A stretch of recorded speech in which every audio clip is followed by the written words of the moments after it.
She tries to make me feel bad, blaming me to a degree and telling me how awful of a situation I am putting her in. Hello everyone, welcome back to my channel Aura Zone Stories. Today we have a story where this woman told her husband that she's sorry and it would never happen again. Let's see how this story ended. My wife and I have been together for 13 years. We started dating when we were young, never broke up, and got married 3 years ago. We had the kind of relationship that others were jealous of, and everyone always expected us to get married when we were younger. Over the past year and a half to 2 years, things started changing between us. Some issues came up with her family, and she started to become more and more distant, both emotionally and physically, starting being super protective of her phone, and grew closer and closer with a male coworker. Long story short, I snooped. Yes, I know this is bad, on her phone, because I had a feeling something was going on based off a variety of factors, and found incriminating texts confirming that she was having an affair with this guy. When I confronted her early September, she owned up to it, saying that it had been going on for a year. They had been having the affair in our home, sleeping together in the bedroom that would eventually be the room where our future children slept. She apologized, saying it would never happen again, and I told her that in order for us to move on, I need her to have no contact with the person she cheated on me with. 2 months later, and they are still talking occasionally, with her saying it is unfair of me to ask her to not talk to someone she considers a close friend. I honestly don't know what to do at this point. I am trying to see if I can move on, but I feel like I can never trust her again. I feel like her choosing to be in touch with him still shows that she is choosing their relationship over ours. I am just totally torn on what my gut is telling me. She also told me not to tell any of our friends what is going on, so I don't even have someone to talk to. Sorry, this was a bit of a rant, but it's the first time I have written it all out, and I really do not know how to proceed or how to cope with this. Edit. I am going to call the lawyer I spoke to a few weeks ago tomorrow, and see how he says I should approach the situation. I figured it was time to update since all of your advice was so helpful. After posting here a little over a month ago and reading all of your advice, I called my lawyer, told my parents and some close friends what was going on, and told my wife that I wanted a divorce. She begged and pleaded, promising to make things better and cut off contact with her partner. We spent all weekend together with her, promising things and saying and doing all the right things. I did not fully believe her, but I was willing to give her one more chance to try and save what I thought we had. Things were fine. We were more or less just coexisting for about a month, but she was on her phone a lot less and being more attentive to me. Well, 2 weekends ago she handed me her phone to show me something, and I suspiciously swiped up on her open apps, and there she was, talking to her partner on Instagram. I flipped out, and she promised he just messaged her, and she told him that she could not talk. This was blatantly false, as I read their conversation, and they were discussing what they were each doing that night. I was again duped, lied to and deceived. She told me she would finally block him, but wanted to say goodbye since he was a friend.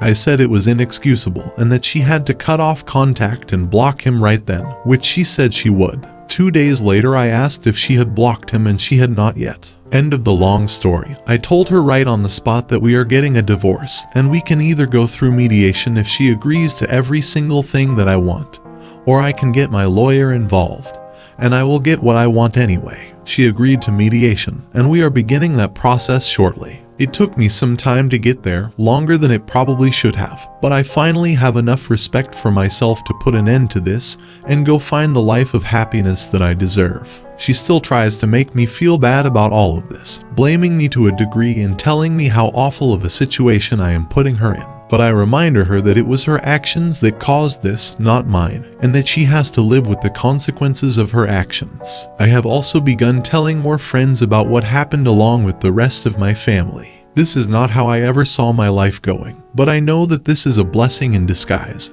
and I will end up with someone who truly makes me happy.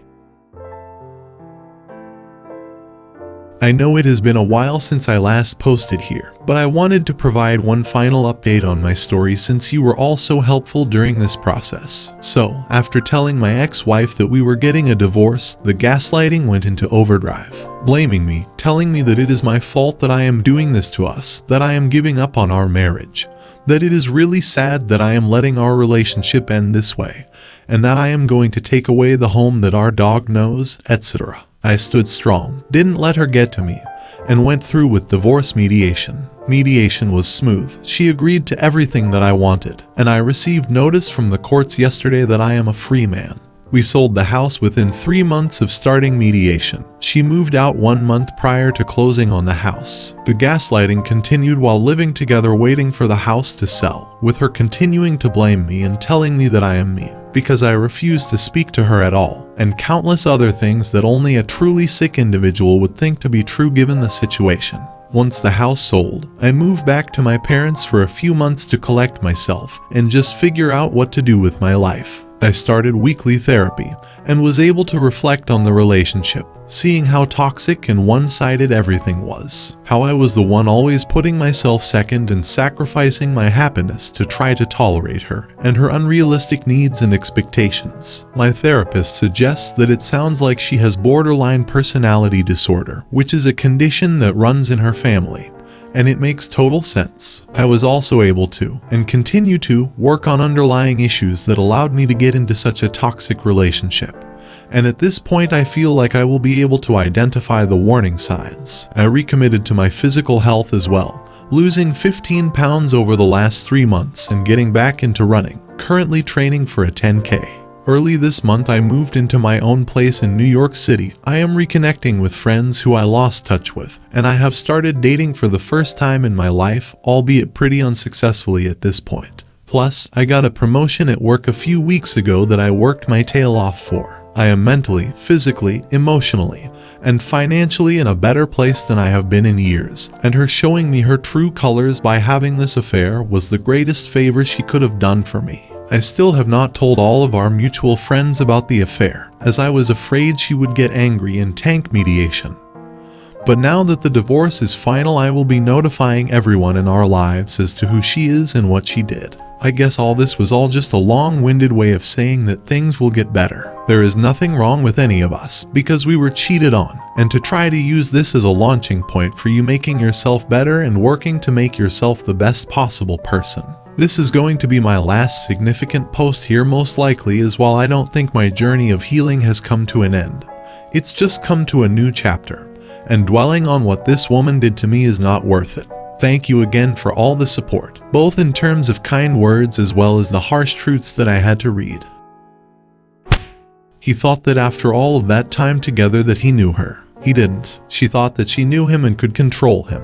Turns out she didn't know anything. With his improved fitness and everything, he is now fully primed for the next chapter in his life. I'm glad you are recovering, but be the better person and don't spread unneeded opinion about your ex. I'm sure the mutual friends you had are already figuring it out. I know I could have lambasted my ex with the common people we knew. However, I'm a strong believer in karma, and like clockwork the truth about him came out. He's moved out of town, and little to no contact with most we knew in common. I've had many former acquaintances tell me or ask me about what they heard and was it true. Well, the truth will prevail. Best decision I ever made. I overstayed, should have left a long time prior to doing so. Like I said, karma has a way of getting back at those that do us wrong, normally when they least expect it. 3 weeks ago today, my partner of 8 years left to go shopping and never came back. We were engaged, we're planning a wedding and a family, and we have a dog who we adopted together. She'd taken just her hand back, never acted unusual, except for the fact she never made any connection with me or our dog. Never uttered a word, she simply left. It wasn't until a few hours later I realized she'd taken her toothbrush and a few other things. Then I found she'd left her engagement ring on the bedside. I panicked and tried for several hours to contact her. After reading my messages and refusing to reply, she finally messaged back and told me she needed space. So I gave her space, although I messaged her frequently that evening and into the next day to try and understand what had happened. I acted out of panic, out of pain. These messages weren't angry, just pleading. I didn't know where she was, who she was with, or if she was even safe. She has a history of psychosis, and the only moment I could pinpoint in all of this was a few days earlier when she had broken down and wept in my arms and said she was struggling. So I looked after her that evening, cooked a meal, and we watched a show. Back to the leave. The next day she messaged me and said she was safe and staying with a friend. I was still concerned and asked who she was with, and she named one of her friends I knew of, but wasn't in contact with myself. A few days later, I'd still not heard anything. Then I realized she had blocked me entirely. I did a foolish thing and remembered she had an account on our shared laptop, and I knew the passcode. We both knew each other's on this particular laptop, in case something ever happened. When I signed in, I saw Facebook was already logged in. I must insist I don't know her usernames or passwords, a point that will be important soon. I had never accessed her socials before, but something drew me to this. On FB, I stupidly opened her messages and realized very quickly she wasn't where she'd said she was. She was in another location completely, had traveled hours there via coach on the day she disappeared. She was with a woman she had been emotionally connected to for a month prior. She was having an online affair and finally acted on it. Then I saw other messages between her friends. A few of her friends, a best friend primarily, were almost prompting her to act upon the affair, saying she could do better, saying she only gets to do this once. One friend said she should leave me and break up in secret so as to not look like a homewrecker. So I confronted her about the affair. I tried to call her from another number, left voicemails. Then I tried emailing her to no success. After this, the police arrived. I had a breakdown and attempted to take my life. Who I thought was my soulmate, the woman I would spend my entire life with, the one I shared everything with, couldn't seem to care. She had abandoned me, our family, our home. I lost myself and ended up arrested in a drunken, emotional rage. After a night in hospital and a day in a cell, the police told me I had been detained again due to stalking and hacking a Facebook account. I defended the claim, explained our relationship, how she'd disappeared, admitted to accessing the FB account, but hacking. No, I defended myself. I was broken, and now I'm in limbo. Though the emotion has dulled, I still have this sick pain in my stomach. The police have notified me that I cannot contact her in any way or else risk arrest. I have since learned she has been trying to contact me and provoke a response of some kind. She has also been messaging my family. She wants our dog. She's wondering whether I'm staying in our home or if I'm moving out. It's been several weeks now and no progress. She hasn't closed the joint financial accounts, contacted our landlord about living arrangements, nor been back for her belongings. I guess I'm venting and trying to ask anyone out there for advice. I feel cornered, and she seems to be taking her time about it all. Furthermore, I feel she's gaslighting me. Why would the woman I spent 8 years with want me arrested? Is this so she doesn't look like the bad guy in this? She's in a place, mentally, where she wants to explore her feelings and not have any regrets if she didn't try. She has made her choice. Now the choice is his. He can let her continue to explore this part of her and leave the door cracked for a possible return or start moving on without her. She called the police because he wasn't giving her enough space. She feels guilty for doing what she did, but now she can turn him into the stalker bad guy who forced her to leave for her own safety. She didn't value him, and her friends seem to hold that same sentiment. Life is too short to pine over someone who wouldn't reciprocate our feelings for them. It'll hurt for a while, but he should get therapy to let it all out. On May of last year, my fiancée went to a rave and let me babysitting her kid and caring for her sick mother. I am a very trusting person, and I know she enjoys these sort of things. And since she is very depressed for several reasons, I always encouraged her to go every once in a while and cut loose and have a good time.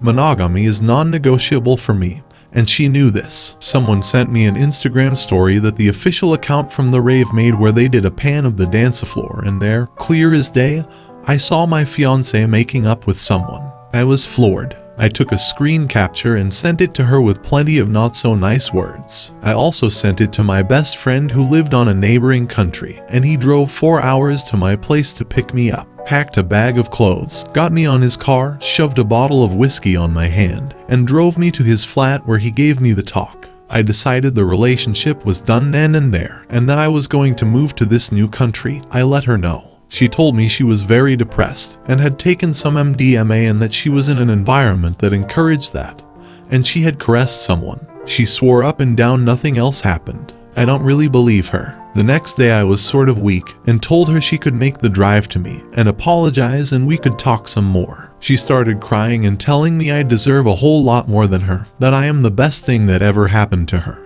but that she couldn't give me all I deserve because she was so depressed she had nothing left to give. It all sounded like lie to me, really. I was a stepdad to her kids. I supported her in every possible way. When she was super depressed, and I felt maybe I was a part of it, I offered to walk away and still help her financially until she got better. I really didn't deserve the cheating. Now, when I look back, I see a 43-year-old woman that is happy to leave her kids and her dying mother behind to go do drugs on a rave in the middle of nowhere. I know I dodged a bullet. Some of the steps I have taken. After the first couple of weeks of gut-wrenching pain, I took a 1-month trip to Mexico to visit my friends. It had a fantastic time. I sailed, I rode and motorcycled all over the Sonoran Desert. I ate tacos, I drank tequila, I partied like a madman. I took a second road trip to Italy. I ate the steaks and drank the wine and got tanned and met some girls and hung out with my friends. On July the 1st, I started hitting the gym and haven't stopped since. I am on the best shape on my life. I sort of started a little business with someone I met here, and it's actually working like a charm.